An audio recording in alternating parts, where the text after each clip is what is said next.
Hello, welcome along again. So just a few thoughts on the Get Weekend's games. Nothing too in depth. Just kind of thoughts I've kind of noted straight after. So I'd share them. Try and give a more decent review later on in the week and preview for the weekend as well. So start off with France Wales. I think main thing is how good are France? They are incredible. We all know that. We know Dupont. We know all about Aldrit, we know about Ramos, we know all about them. But just to see them play, it's just one of those little majestic moments that you get now and again in rugby, like Carter and McCaw in their pomp, that sort of thing. It's just a pleasure just to watch them. Still not perfect by any means. Uh, I don't, a lot of people are saying Tamac was not great. I thought he looked a little rusty. Started to play into it a little bit. He didn't look bad. But wasn't his usual self. Tell that from the red. That certainly opens up issues with France for the future. Who do they go for? Do they pull Jalibert in? He's not the most popular with the current French coaching squad, just in terms of the way he wants to play. Or do they maybe do what Toulouse have done? Put Ramos to 10, and then pull in another fullback. Maybe move Bielbiere across. All sorts of options there. Could always just go absolutely mad and put Dupont there as well. Probably do better than everyone else. Centres, quietly excellent, I thought. Fiku, obviously the defensive linchpin, under Sean Edwards so far.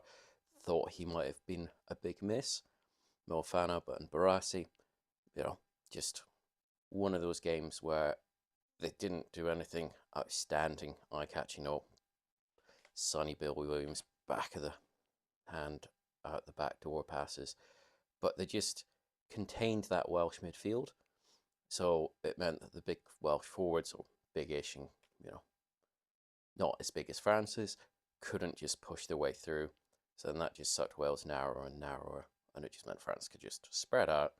And for some reason, Wales didn't kick the huge amount, so they were able just to push as many people into the line as they wanted. And then when they did kick, it was at the time when Intermac had dropped back with Ramos, and they just had time and space to pick and choose what they wanted to do. Ramos, just one of those guys, right place, right time. Metronomic, that sort of thing. Yellow card. Good to see that it's a yellow. I thought with everything going on in the world which is changing, which is nice. I thought it would be red, but good to see that it stayed as yellow. Dupont, you could see you wanting to still be there and play. You want that hunger in him. But yeah, just take him off, wrap him in cotton wool, and just, ram ambrosia down his throat in the Sacre Coeur. As I said before, Aldrit is just outstanding, just a hard man.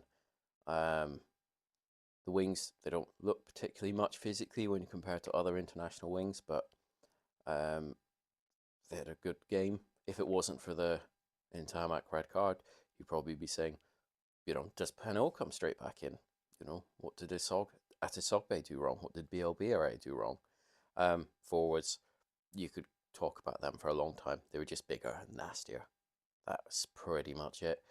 Wales, their forwards, their pack, not overly bad, just out-muscled, out-nastied, not by a huge amount, no real disservice to them, just they are where they are, just got beaten up, really. And I think they kind of just chilled. They thought, we've got Wales in a corner here, let's save our effort. It's a long tournament. Wales, it is what it is. We all know that they're in a bad situation, but yeah, it's frustrating for everyone, I think, even more so for them, for Gatland. He can't be sitting there thinking he's done all that good in the past and feeling good about this. He's obviously trying to dig them out, but just smashing in again and again and again into that wall of French and not trying anything different that I could really see. Trying some attacking patterns that, haven't set in. If that was the case that they actually got rid of Alex King and Rob Howley wasn't in charge of the attacking, different story altogether.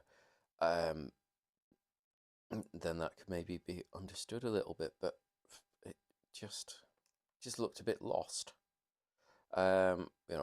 Wainwright is decent, so are some of the other forwards. decent isn't good enough to beat France. You know, decent isn't probably won't be good enough to beat Ireland. You know, maybe they'll give Scotland a run, maybe they'll give England a run. I mean, Italy are no certainty for them whatsoever. But I get what Gatland did with the squad. He had to roll the dice. He tried the guys before. It didn't work. It wasn't going well. 13 in a row. Well, 13 after this one. So what else do you do? Do you just keep doing the same thing, going after that definition of madness, doing the same thing over and over again, expecting a different result? Well, at least, you know, brought in different people. Basically, the only professional players in Wales left, chosen by that point. Just kind of that symptom of where the game is in Wales. Hopefully they can do something. Hopefully they can turn it around. Scotland went through a bad patch before. Italy were in dire straits for a long time. Everyone has ups and downs, so hopefully it's just a little down. It's not a long-term thing, but I do worry. Outside of the whole institutional rugby in Wales thing, the timing of the subs in the front row, just coming on straight after the second half. Yeah, the French are bigger, and maybe you need the whole half to play out against them, but if you're smaller, surely Wales would want to be running them around the park more, doing what South Africa did, just kicking the ball up, chasing, keeping them moving, relying on that fitness that Warren Gatland always prided his teams on. Anyway, just very entertaining first game. Glad that the Six Nations has started. It's always exciting. Let me know your thoughts, and see you on the next one.